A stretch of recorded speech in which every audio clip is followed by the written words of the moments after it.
Bilt has added new transfer partners to its already impressive list. Who ranks highest in customer satisfaction among the top card issuers? And what on God's green earth is going on at Newark Airport? We've got passengers taxiing for hours and hours, and we've got a lot more stories to cover beyond that. Thank you for joining me for this week's edition of the Weekly Pointers News Update. Again, these come out every Sunday evening. The topics are on the screen. There's a timer down below, and there will be timestamps down in the description if you want to skip around to any stories here. My goal is just to keep you updated on all the news you may have missed regarding credit cards, points and miles, travel, money, finance, and everything in between. And before we get going, if you do find this video helpful or mildly entertaining, don't forget to be awesome. Give me a big thumbs up on the video. Subscribe to the channel, hit the bell notifications for alerts, and if you're interested in any cards mentioned today, or any credit card for that matter, make sure you apply using the referral link down in the description below. That does greatly help support the channel. I can't thank you all enough for doing that. With that said, we have got a lot of news topics to cover today, so I say we just get going. Let's hit it. J.D. Power & Associates has released their customer satisfaction survey for 2022 amongst card issuers. Which card issuer do you think ranks number one in customer satisfaction?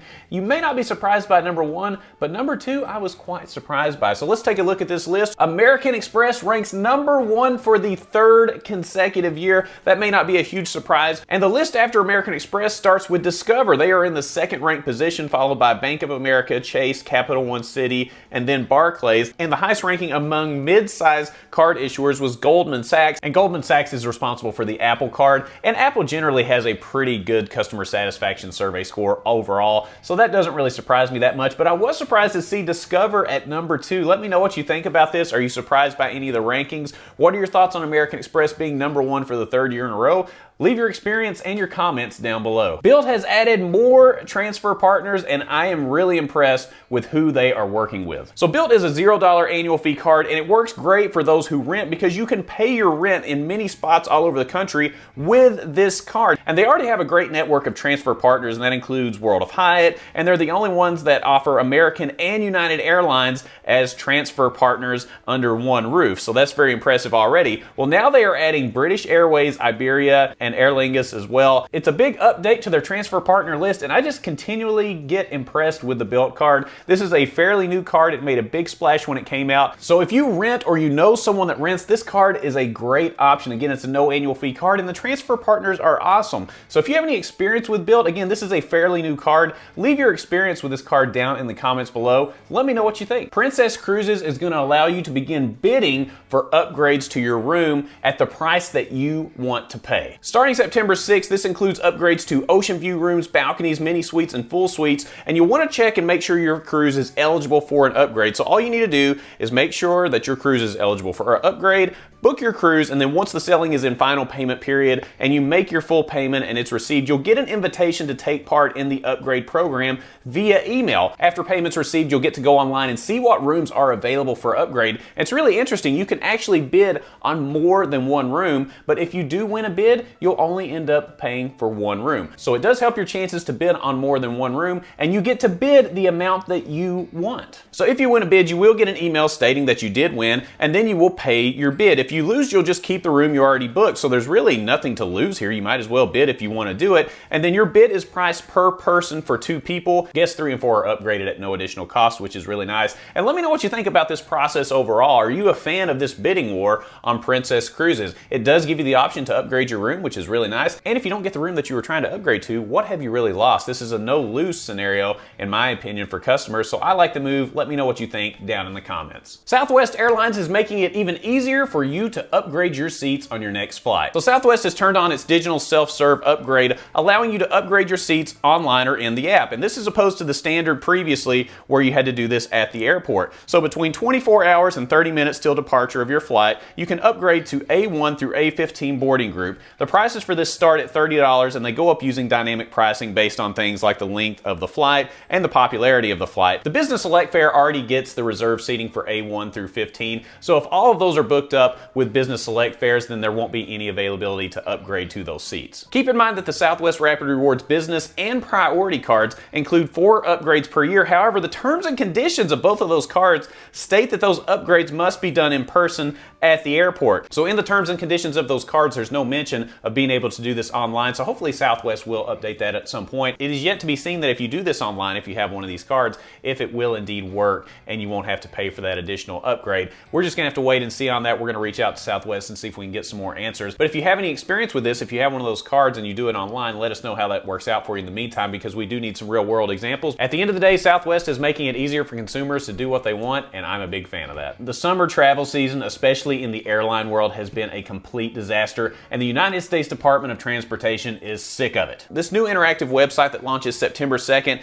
is a tool that the Department of Transportation hopes will help travelers find easy to follow information on exactly what airlines provide to travelers when there is a cancellation or delay due to circumstances within the airline's control. So these are things like being short-staffed, overbooking, consolidating flights, and much more. I think this is a much needed tool, and there needs to be some sort of regulation in the airline industry, because what is going on right now ain't working. It's disrupting a lot of things. It's disrupting business travel, vacation travel, costing people a lot of money, and causing a big headache overall. Something needs to happen here, and in my opinion, the more information the consumer has, that's a good thing. Now, will this website work really well right out the gate? I don't know. My worries are that it's going to crash on a daily basis, because it's going to be overloaded with people trying to figure out exactly what they can get when their flights cancel, because it is an absolute zoo right now in the airline industry. So let me know what you think about this. Do you think it's a helpful tool? I don't see how it could be a bad thing. The more info you're armed with, the better. And speaking of terrible service and terrible delay problems within the airline industry, United Airlines made big waves over the last week. There was a United Airlines flight out of Newark that was getting ready to take off and head to Denver, but they actually had to refuel before they ever left the airport. And why did they have to do that? Pretty simple. They actually taxied around the airport for over 6 hours. There was a weather delay, and they literally just drove around the airport for 6 hours. Once it became apparent that they had burned through enough fuel to where they wouldn't be able to get to Denver, they had to return to their gate and let the passengers disembark and allow the plane time to refuel. After the refueling took place, passengers actually received notifications on their phone letting them know that the flight was canceled. However, staff on the ground told them to go ahead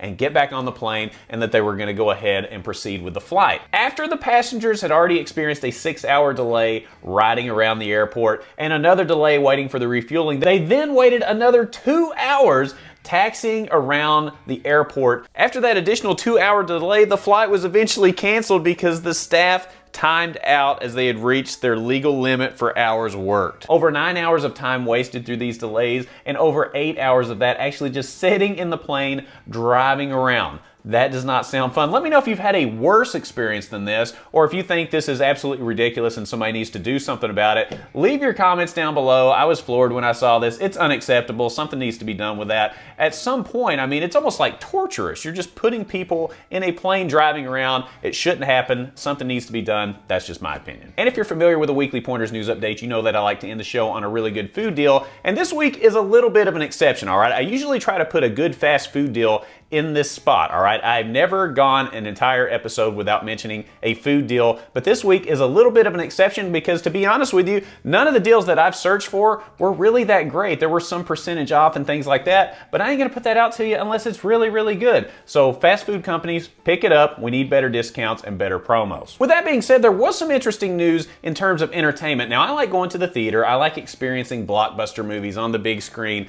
the surround sound systems, the whole experience. I absolutely love it. If you do like going to the movies as much as I do, then you will appreciate this next story, and it is a money saver. On September 3rd, National Cinema Day will launch for the first time. Now, National Cinema Day is going to encompass over 3,000 theaters, that's AMC, Regal, and much, much more, and over 30,000 screens. And as part of National Cinema Day, these theaters are going to be offering $3 movie tickets for all showing times, that's day or night, on all films, and it also includes all seating types. So that's $3 for an experience at the movie, which is awesome.